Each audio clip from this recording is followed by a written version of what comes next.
आणि तेवढंच मात्र पुन्हा एक गोष्ट सांगतो तुम्हाला, गोष्ट म्हणजे सत्य घटना. तर आता तुमच्या समोर आहे म्हणून मात्र थोडंसं, नाही तर काही गोष्टी आम्ही सांगितलेल्या, काही अनुभव सांगितलेला आहे. एक दादाची परिस्थिती अशी होती, गाडीला किती टायर राहू द्या, स्टिअरिंग एक राहते. काही काही गाड्यांना ना 200 200 400 400 टायर आहे. ते नाही का मोठं कंटेनर असतं ते वजनदार. एका लाईनीमध्ये 8 टायर राहते, एका लाईनीमध्ये 8 टायर राहते. अशा लाईनी जवळजवळ मात्र 30-35 4-5 कप 30-35 25 लाईनी राहत्या कधी कधी, अशा नाही करत, मोठं कंटेनर राहतं ते. मग आता विचारा, मग आता ते जर समजा 20-25 30-35 लाईनी जर असल्या ना 8-8 टायर एका लाईनीमध्ये, किती झाले ते? 8-45 झाले ते. आता आणखी पुढचे असे. पण स्टिअरिंग एक राहते. घरात 50 माणसांचा परिवार राहू द्या, कारभारी व्यक्ती एक राहतो. आता 50 माणसांचा परिवारात कारभारी व्यक्ती एक. जर कारभारी व्यक्ती जर 2 असते, तर गाडीला स्टिअरिंग जर 2 असतं तर काय झालं असतं, याच्यावरून कळलं तुम्हाला. गाडीला स्टिअरिंग जर 2 असत्या, किरणार साईडला एक आणि ड्रायव्हर साईडला एक, की ड्रायव्हर साईडला वळण आलं का ड्रायव्हरनं वळायची, किरणार साईडला वळण आलं किरणांना वळायची, असं जर असतं काय झालं असतं, कार्यक्रमच अवघड झाला असता. हे मानलं असतं माझ्याकडे चालली पाहिजे, ते म्हणलं असं माझ्याकडे चालली पाहिजे. तसं मात्र कारभारी व्यक्ती जर 2 राहिले तर काय होईल, एक भजेपाव खाईन आणि एक सुरळीत परपंच चालवेल, काय भावत पडेल ते. म्हणून कारभारी व्यक्ती एक राहतो. त्या व्यक्तीच्या परिवारामध्ये जवळजवळ 25-30 माणसांचा परिवार होता. फक्त एक शून्यातून परिवार निर्माण केला. 80 ते 85 एकर जमीन होती. आपल्या ह्या गाडीसारख्या म्हणतो 5-6 गाड्या होत्या, मोटरसायकली, मोठे मोठे दुकानं.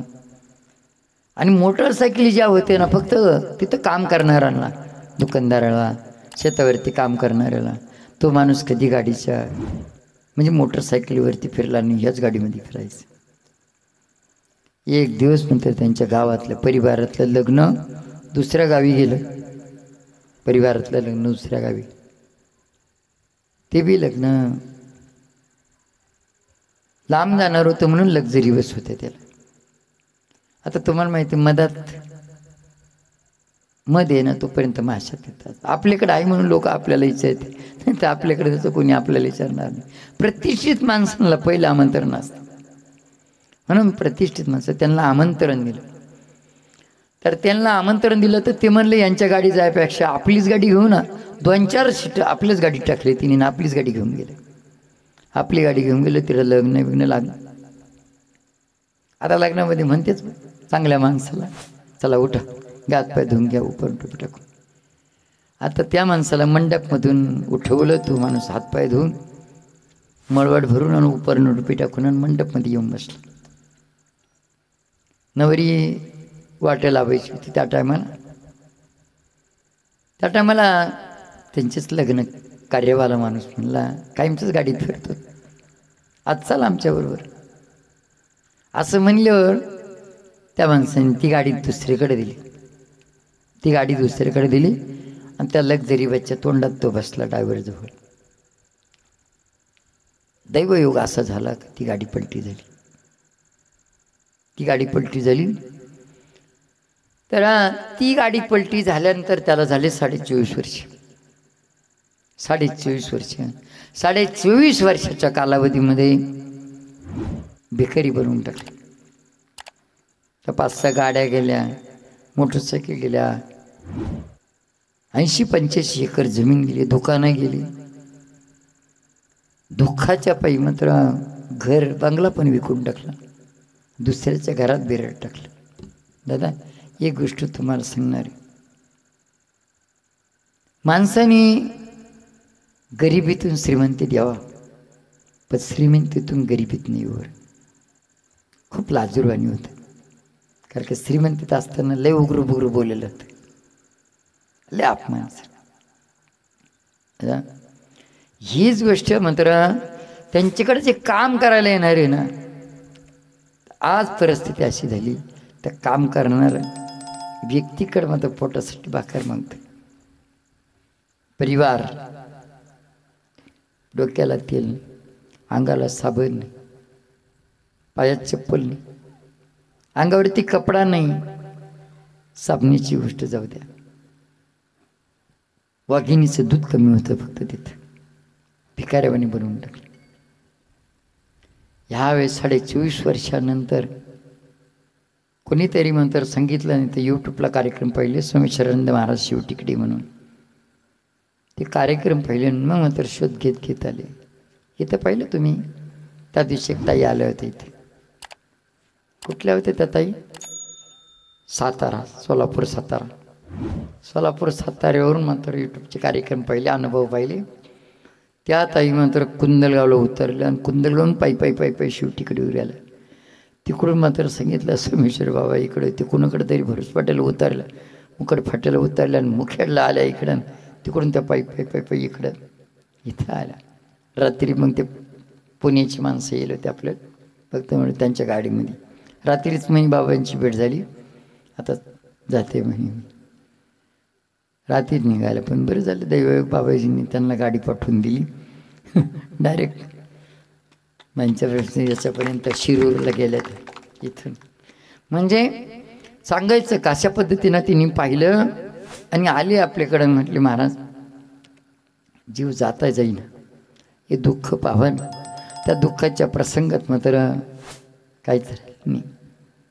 एक पोटासाठी भाकर दुसरीकडे मागावं लागते, एकदम भिकारी बनवून टाकले. जेव्हा मात्र परिस्थिती चांगली होते ना त्या टायमाला सगळे होते, पण ज्या असा दुःखाचा प्रसंग आला आणि सगळं गेलं ना त्या टायमाला सगळं कोणीच नाही, सगळे नाते गोते सुद्धा सगळे मात्र गेले. त्या टायमाला अक्षरशः रडू सांगायचे. ते म्हणायचे असा माणूस होता हा, तर ते काय सांगायचं, घरात तर काहीच कमी नव्हतं, नुसतं तोंडातून शब्द निघायचा, माणूस आनंद देत होता. पण काही एक टेरिंगचा तोलताल गेला ना, सगळे टायर खड्ड्यात. एका कारभारी व्यक्तीला मात्र हाणून पाडलं ना, सगळा परिवार मात्र पुसून आणला. आम्ही त्यांना हे विचारलं की नेमकं झालं कसं. ते म्हणले लग्नाला गेलं आणि तिकडंच झालं. लग्नाला गेले, पण मग आम्ही लग्नाची तारीख मागवली. लग्नाची तारीख आणायला गेले कुठं ज्यांचं लग्न झालं तिथे. आता त्या घासण्या काही सोप्या आल्या आणि आता त्या लोखंडाच्या केसाच्या घासण्या आल्या, नरम नाहीची, ती भांडी निघत नाही ना, घसून भांडी पातळ होऊन गेली. तिची तारीख काय सापडाना. एकावर सापडलं तारीख, एकावर सापडलं महिना, एकावर सापडलं वर्षी, आणलीच जोडजाड करून. ती तारीख जेव्हा पाहिली आम्ही ना त्या टायमाला ते मुहूर्तच लग्नाचं मुहूर्तच नव्हतं. पण आता इथं काय लग्नात एक तर जमाना इकडून तिकडून जमलं. आता साखरपुडा करून ठेवायचं आणि लग्न 6 महिन्यानं धरायचं म्हणलं नको कोणी बोटं घालायला. बामण बाबा म्हणे काय होत नाही घ्या करून. झालं या अशा कार्यक्रम. म्हणून ती तिथी पाहिली, त्या तिथीवरती त्यांना सांगितलं एक काम करा, 24.5 वर्षाच्या कालावधीमध्ये खूप काही बदल झाला असेल. आता जिथं घटना झाली तिथं घर नसन तर घर झालं असन, झाडं नसन तर झाडं झाले असन, 24 वर्षाच्या कालावधीत. पण एवढंच असेल, पुलाच्या पुढं का पुलाच्या मागं, गावाच्या पुढं का गावाच्या मागं, असं तरी संकेत तुम्हाला मात्र कदाचित असेल का नाही. म्हणून मात्र त्यांना तो संकेत सांगितला आणि पाणी घेऊन जायला सांगितलं, शेंदूर घेऊन जायला सांगितलं, एक टोपी एक उपरणं घेऊन जायला सांगितलं आणि भाजी भाकरीचा नैवेद्य घेऊन जायला सांगितलं. या दादाला तिथं घेऊन जाऊन या दादाच्या हातानंच ज्या दिशेकडून म्हणजे रस्त्याच्या खालतून किंवा रस्त्याच्या वरतून गाडी पलटी झालेली असेल ना, रस्त्याच्या वरतून पलटी झाली असेल तर वरतून करा, खालतून पलटी झाली असेल तर खालतून करा. एक वरणी काळा दगड म्हणजे एक रंगाचा काळा दगड घेऊन त्याला चोळून मोडून आंघोळ घाला, शेंदूर लावा आणि त्याच्यावरती एक टोपी ठेवून द्या, एक उपरणं ठेवून द्या आणि भाजी भाकरीचं नैवेद्य ठेवून द्या. सगळं याच दादाच्या हातानं करून घ्या. दादा विचार करायसारखी गोष्ट आहे. 24.5 वर्षाच्या कालावधीत फक्त एवढा विधी केला आणि ती क्लिअर होऊन गेला. करोडोची इस्टेट गेली, 60 रुपयाच्या उपरणं टोपीनं क्लिअर झालं. त्या टायमाला ते आले आम्हाला भेटायला. ते म्हणले महाराज आम्ही सारा भारत सगळं फिरलो. पैसे होते तोपर्यंत, गाड्या गोड्या, जमीन जुमला होता, दुकानं होती मोठी मोठी. नाही त्या ठिकाणी गेलो आम्ही. पण तुमच्याकडे आलं, तुमच्यात काही अंगत आलं नाही. तुम्ही नेमकं सांगितलं कसं काय असं ठोका. त्यांना म्हणलं गुप्त हवा होती आमची. त्याला काय हवा येऊ द्यावा लागत. हे तुझं आहे, तुझं पशी परी तो जागा चुकला आपला आपल्याजवळ. मग आता तुमच्या मनात प्रश्न आहे, मग नेमकं झालं काय दादा? ज्या टायमाला तो हातपाय धुवून उपरण टोपी घालून जेव्हा मात्र मंडपमध्ये येऊन बसला ना, त्या टायमाला त्याचं एखादा शेजारी एकदम गरीब माणूस बसलेला असेल. तो त्याच्या डोक्याकडे पाहत असेल, त्याच्या कपाळाकडे पाहत असेल. तर म्हणून त्याचं त्यांनाच ओळखलं बा. त्याच्या डोक्यात उपरण टोपी, त्याच्या कपाळाला मळवट भरला, त्याचं त्यानंच ओळखलं बा. त्याचं त्यानं असं म्हणता नेमकं त्याच गाडीमध्ये तो होता. जेव्हा मात्र ती चिंता करता अक्षय झाले, तो जागेवर गेला. त्यानं याला धरून घेतलं. करोडोची इस्टेट मात्र घालून दिली 60 रुपयाच्या उपरण टोपीसाठी. हे मात्र तुझं आहे, तुझ्यापाशी. म्हणून